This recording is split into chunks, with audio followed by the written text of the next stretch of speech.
O Lar Adventista, capítulo 44. O cuidado das crianças pequenas. Atitudes corretas para a mãe lactante. O melhor alimento para o bebê é o que lhe foi provido pela natureza. Não deveria, sem necessidade, ser dele privado. É falta de coração eximir-se a mãe, por amor da comodidade ou de diversões sociais, da delicada tarefa de amamentar o filhinho. É crítico o período durante o qual o bebê recebe o alimento da mãe. Muitas mães, enquanto nutrem a criança, têm se permitido trabalhar demais, estimulando o sangue ao cozinharem, o que tem afetado seriamente o bebê não só pelo alimento febril recebido do seio da mãe, mas também porque seu sangue se tornou envenenado pelo regime insalubre daquela, regime que lhe tem posto em estado febril todo o organismo, deste modo afetando o alimento do pequeno. Este é também afetado pela condição da mente da mãe. Se ela é infeliz, se facilmente se agita e se irrita, dando lugar a irrupções de paixão, o alimento que a criança recebe da mãe é inflamado, produzindo muitas vezes cólica, espasmos e, em alguns casos, convulsões e desmaios. Também o caráter da criança é mais ou menos afetado pela natureza do alimento recebido da mãe. Quão importante, então, que a mãe, enquanto amamenta seu bebê, conserve um estado mental feliz, tendo o perfeito controle de seu espírito. Assim fazendo, não se prejudica o alimento da criança, e o procedimento calmo e dominado seguido pela mãe no cuidado do filho tem muito que ver com o molde de seu espírito. Se o pequeno for nervoso, ficar agitado facilmente, as maneiras cuidadosas e calmas da mãe terão uma influência no sentido de abrandar e corrigir, e a saúde da criança muito poderá aproveitar. Quanto mais sossegada e simples for a vida da criança, mais favorável será tanto para o seu desenvolvimento físico como mental. A mãe deve buscar estar em todas as ocasiões serena, calma e na inteira posse de si mesma. O alimento não substitui a atenção. As crianças têm sido grandemente prejudicadas por tratamento impróprio. Se impertinentes, são geralmente alimentadas para calar-se, quando, na maioria dos casos, a verdadeira razão é o haverem recebido demasiado alimento, havendo ficado prejudicadas pelos hábitos errôneos da mãe. Mais alimento apenas piora a situação, pois seu estômago já está abarrotado.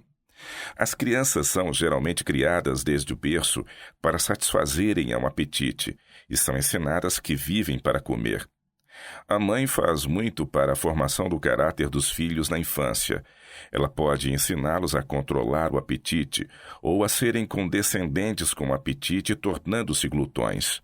A mãe muitas vezes faz planos para umas tantas tarefas durante o dia, e quando as crianças a incomodam, em vez de tomar tempo para amenizar-lhes suas pequenas mágoas e distraí-las, dá-lhes às vezes de comer para que se aquietem, o que responde ao propósito por algum tempo, mas torna consequentemente a coisa pior.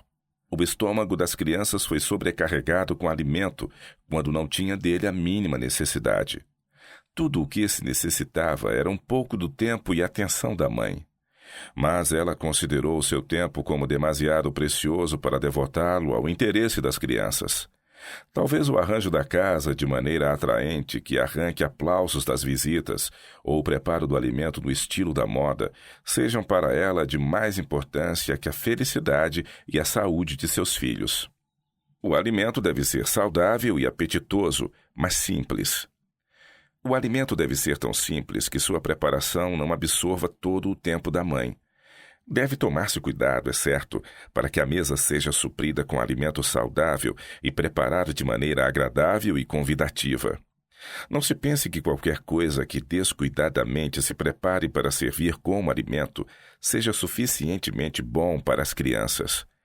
Mas menos tempo deve devotar-se ao preparo de pratos não saudáveis, para agradar o gosto pervertido, e mais tempo à educação e preparo dos filhos. Preparando o enxoval do recém-nascido.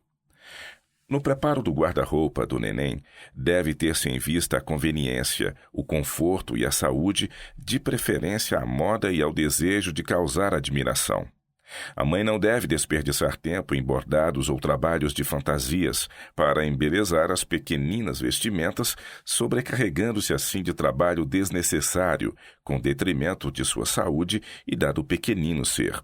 Ela não deve se inclinar sobre costuras que exijam esforço fatigante dos olhos e dos nervos, numa época em que necessita de abundância de repouso e exercício agradável. Convém compreender sua obrigação de poupar as forças, de modo a poder suportar o que dela é exigido.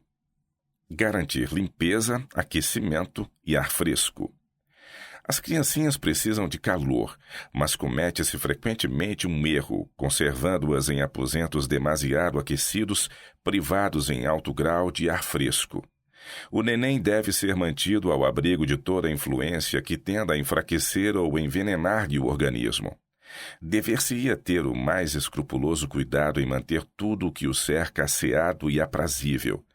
Conquanto seja necessário proteger os pequeninos de repentinas e fortes mudanças de temperatura, convém cuidar em que, dormindo ou despertos, dia e noite, eles respirem ar puro revigorante. O cuidado da criança na enfermidade.